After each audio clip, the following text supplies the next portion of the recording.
In the headlines, trade union leader speaks up on the loss of jobs to redundancies. Utility companies update the country approximately 3 months after Hurricane Maria, and the 2018 Calypso season kicks off this Saturday. I am Kenny Williams with the Channel 5 News. Back with the details right after this.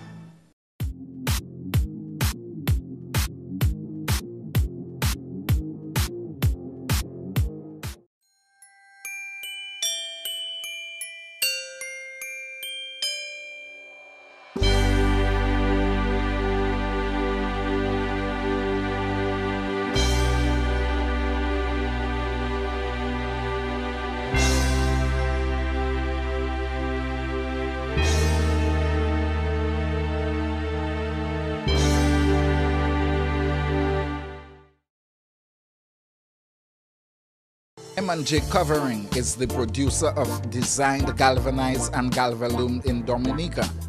They design to your specifications, color and length, 4 styles of galvanized and galvalume pre-painted roofing sheets as requested, and supply all your galvalume accessories. M&J Covering helps you control spending and reduce waste. At M&J Covering, they are also equipped to build your roof to precise standards anywhere on island. So come to M&J Covering at 1 Mile in Portsmouth or call 445-5001-275-5003 today. Do you need more cash for that home improvement? Then come to Fast Cash, where we give you more. At Fast Cash, our customers get more funds and more time to repay. But wait, can't come to us? We'll come to you, and our mobile officer will get you on your way. Small businesses, consumers, and taxi owners, Fast Cash has more for everyone. Simply call or visit any of our locations for more. Smarter, faster, better. Fast Cash. Terms and conditions apply.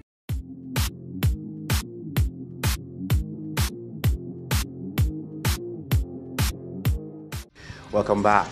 First up, a private sector trade union is concerned that several people will lose jobs to redundancies. Secretary-Treasurer of the Waterfront and Allied Workers Union, Curtis Augustus, says his trade union is closely monitoring that matter. We have been concerned that following the hurricane, a number of people are going to be losing their jobs, some through the redundancy avenue. And like in the case of Fortune Hotel, our premier hotel in Dominica, I have been in consultation and dialogue with them, and indications are that some 60 workers will be made redundant because they have lost some 40 rooms. When it comes to layoff, and they have indicated that they have not laid off, they have just kept a core, which is a normal strategy that some managements engage in prior to the passage of a storm or hurricane. And we, in fact, have been part of those discussions. But we feel that some of the senior persons should be recalled now that the storm is no longer with us and that they are in the process of rebuilding. While companies are restructuring their operations since Hurricane Maria, they have given employees the option of staying on a longer layoff period or choosing redundancy. But in other companies, the information is that some of the workers have been advised of the first 6 weeks layoff. Now that is provided by law, and when that happens, the employee has the option, if they are asked to go back on another 6 weeks layoff, they have the option of 1, accepting the 6 weeks, or 2, claiming their redundancy benefits, like in the case of Greens Wholesale, and then to inform them whether in fact they want an extended period of 6 weeks or whether in fact they want their redundancy benefits. Augustus says one of his fears is that the loss of jobs can affect his trade union's membership base. So we are in fact monitoring those situations because it impacts the membership of the union. And of course, we have to be analyzing that from the standpoint of what implications it's going to have for us in our operations. So it's a twofold challenge that we have.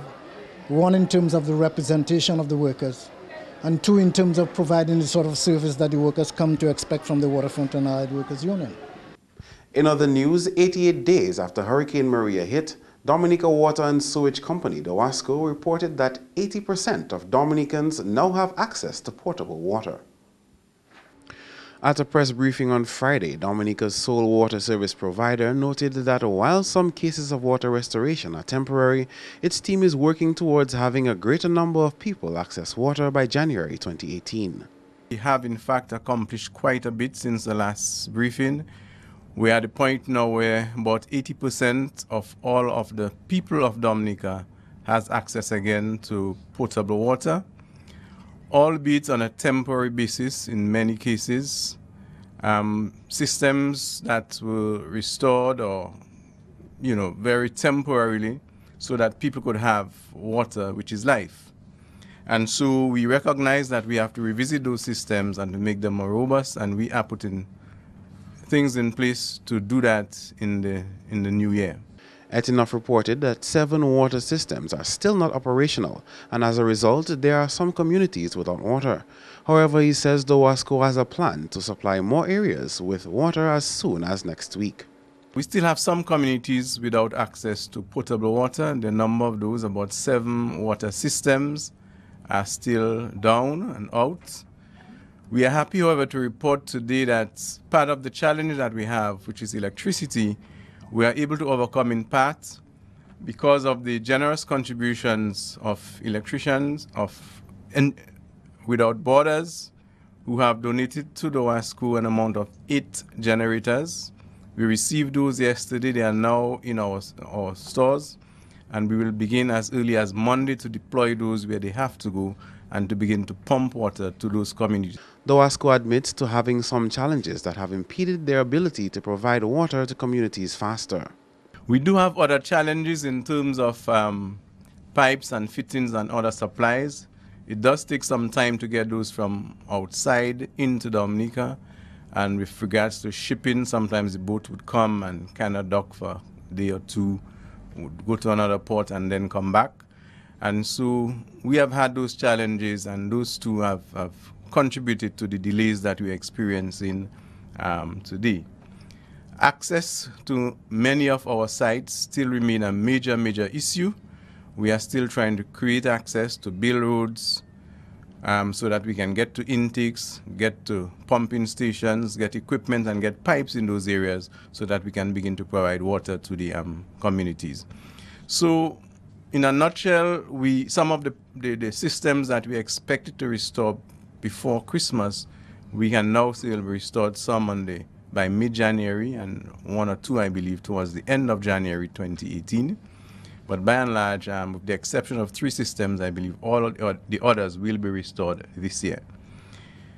Among the very challenging systems we had was the Wesley Woodford Hill Marigot system, and from this we also serve part of Calypso. I'm very pleased to report this morning that we are hoping by Sunday evening to have water through that system serving Wesley Woodford Hill and Marigot. It's a very difficult one, but the progress that we have made, again with the assistance of our foreign partners, our donor agencies, and the Ministry of Housing, Lands and Water Resource Management, by extension the government of Dominica, we have been able to purchase all the pipes necessary, got the equipment that was needed, and so we are nearing the completion of restoring that system. By the end of today, we should have completed all pipe works, all intake cleaning, and begin getting water into the storage tanks to begin to treat and disinfect the lines so that hopefully by Sunday evening we can open up the water to the public in the Wesley Woodford Hill Marigot area. And that also goes for Point Baptist in Calypso. The Wasco's general manager revealed the systems that provide water to Girardel, Eggleston, Upper Castle Comfort, Pishley, Grand Bay, Soufriere, Scott's Head and Gallion continue to prove troublesome to operate. The company is working with the appropriate authorities to provide an alternative means of supplying the Kulibi Street area with water since it was completely destroyed by Hurricane Maria. In the meantime, the Wasco reported that the area is being served from the Collio system and Picard intake. Still with utility companies, Dominica's leading telecommunications provider, Flow, is hoping to have 43 out of its 49 cell sites restored in the shortest possible time. Flow's senior marketing and communications executive made the announcement at a press briefing on Friday. Prior to Hurricane Maria, we would have started off with 49 mobile cell sites at various locations around the country, providing mobile coverage to our customers. And to date, we are pleased to announce that 41 out of these 49 cell sites have been restored. We're hoping to actually take that number to 43 by the end of today, when we also bring up Picard North, which will serve the Picard North area, Glanvilla, and parts of Greater Portsmouth. So our teams are actually at work as we speak, bringing this particular site back to life. Also, by the end of today, we're hoping to have our Rivière-Syriac site back up and operating as well. And that site, as the name implies, will provide service to Rivière-Syriac, Montjean, Grand Fond, Montfréal, and a bit of La Plaine, from what our technology team tells us. Frampton says her team is doing all it can to restore the outstanding sites since they were the ones hardest hit by Hurricane Maria. The remaining sites we are working on feverishly to get restored. These sites, as you would imagine, would have been those most badly affected by the hurricane. You are talking about sites that were cut in pieces, and you wonder about these huge, tall pieces of iron, you know, almost reaching the sky. And these things were actually cut into pieces, broken into pieces. And so those are the more difficult ones. And we are really working feverishly to get these replaced and get these customers back up and running as well. In terms of the percentage, that brings us to about 84% of our sites are restored. And we are comfortably reaching about 95% of the population. Moving on to entertainment, where a below average number of Calypsonians is expected to take to the stage this weekend for the eliminations round of the 2018 Calypso season. Andrea Lee explains. The 2018 Calypso season is scheduled to kick off on Saturday, 16th December, with the eliminations round carded for the Newtown Savannah. Usually, an average of just over 70 Calypsonians perform at the eliminations. However, during an interview with Channel 5 News, event coordinator for the Dominica Calypso Association, Emmanuel Hakesi Salamat, revealed that that number will be less this year. At the moment, we have 58 Calypsonians who have practiced and some who never turned up to practice. We had quite a long time to practice for the eliminations, and as usual, Calypsonians do not come the first few days, and everybody rushed. Like last night, which was the last day, we had loads and loads. We had 17 new Calypsonians. 17 Calypsonians who had not had a practice, and then others who had practiced before but needed brush up and so on. So we're expecting over 70 performances on Saturday? No, I will say more like 61, 62. Okay. But so far, some haven't practiced up to now? No, and some may not come to the competition. They have expressed the fact that they may not sing. Okay. What has the feedback been like among the Calypso community, the Calypsonians, at having eliminations or even a Calypso season post-Maria? With the Maria thing, everybody wants to sing. We see many new faces just come because they feel that they have to say something. It's like a kind of healing process, if you understand what I mean. And some people who have never sung but always wanted to sing thought, that is the opportunity, that is my opportunity, let me come and do something, and they are there. Everybody, almost everybody singing about Maria. I know over the past few years there have been comments on a number of Calypsonians performing at eliminations, and we've had registration going up until the night of eliminations. This year, however, you actually had a cutoff point. What was the reason for that? For preparation, because everything has been disturbed in the first instance, and also we say that this is a good time to try to curb it so we can kind of control things as it is. It didn't really work. But we also put down the price, which it was $50 registration. It went up last year, but we put it back to $20 to facilitate the situation we're in. But it didn't make any difference. Guys were just coming out of the woodwork. Also, as a result of Maria, the number of Calypsonians advancing to the quarter-finals round may vary. Hakesy pointed out that Calypsonians who made it to the semi-finals in the previous Calypso season need to get in touch with the association to better determine the number of Calypsonians who move on from the eliminations. The other thing is, even people who are starting in the quarterfinals themselves have to register. We have to know, so we know how many to send from the eliminations into the quarterfinals. And we had a few who are not wrong and others who have not registered. But up to date are 15 people who have registered. For the quarterfinal? Yeah, that's quarter. They performed in the semi-finals, and they'll be back in the quarterfinals. Okay. But normally you would have 20 in the quarterfinals from the previous Calypso season, yes. And you would send forward 10 from eliminations? 12 from eliminations. Okay. Last year we sent forward 15.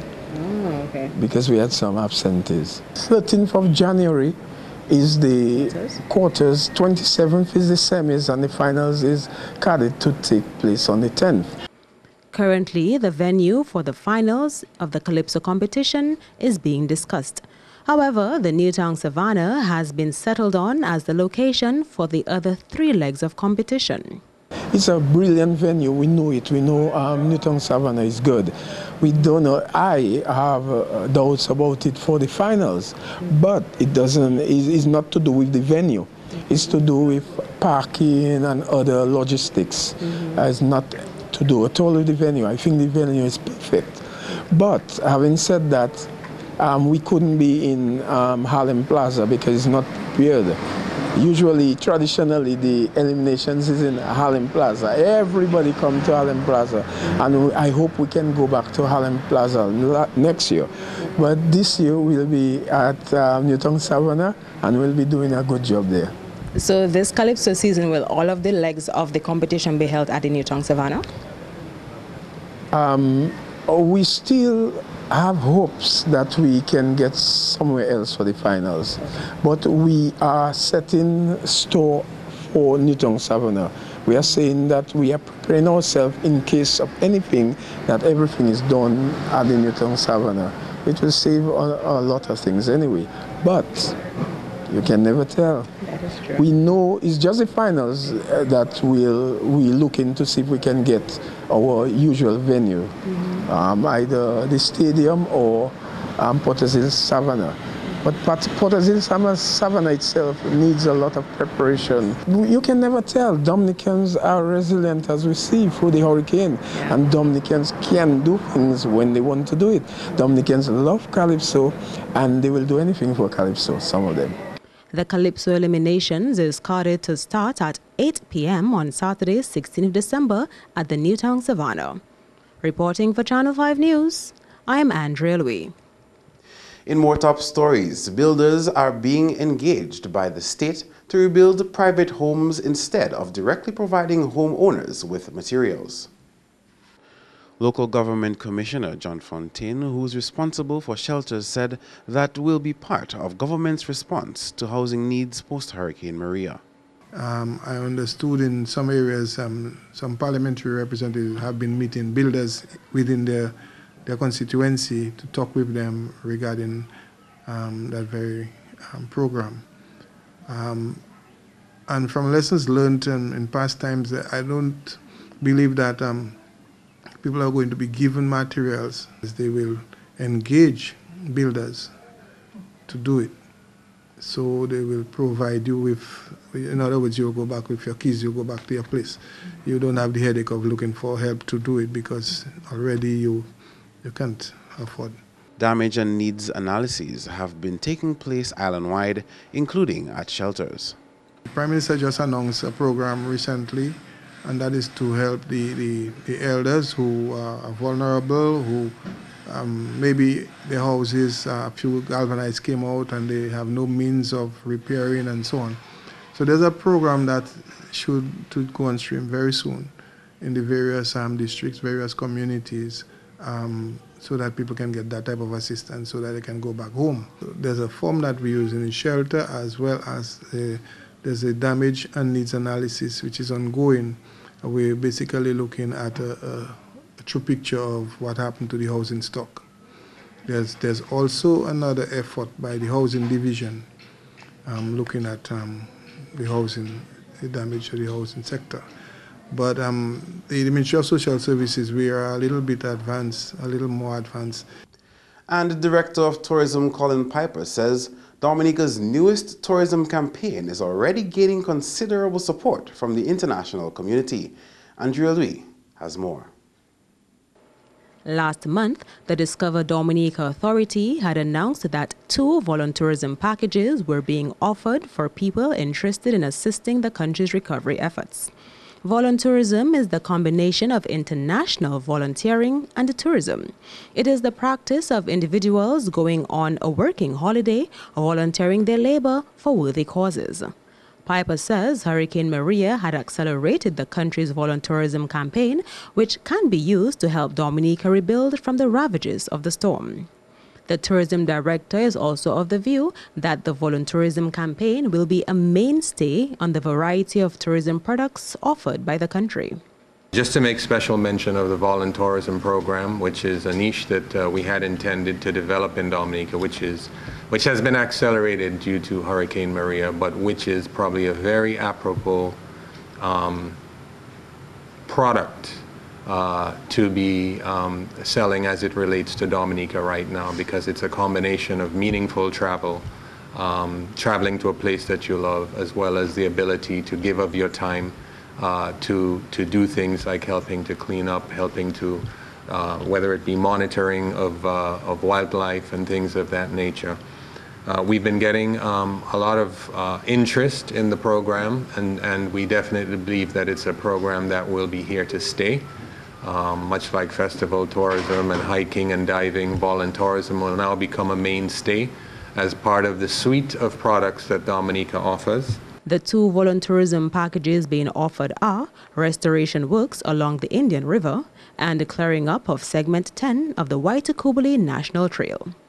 Reporting for Channel 5 News, I am Andrea Louis.